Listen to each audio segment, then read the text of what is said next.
ikaw habang ini-enjoy mo yung araw mo. Pagdating ng gabi, uuwi siya. Tatanungin mo siya, Tay, kamusta?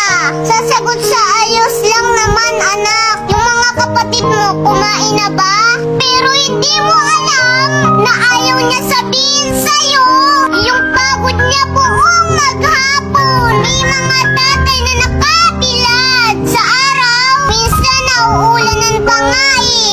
May mga tatay lagi pinapagalitan ng amo nila. May mga tatay na kapag nabigyan sila ng merienda ng amo nila, imbis na isusubo na lang nila, ilalagay pa dun sa lumang bag nila para pasalubong sa mga anak nila. Nagtitiis sila sa gutom para maiuwi ang sahod na buo. Tapos pagtatanungin mo siya, Tay, kamusta ka?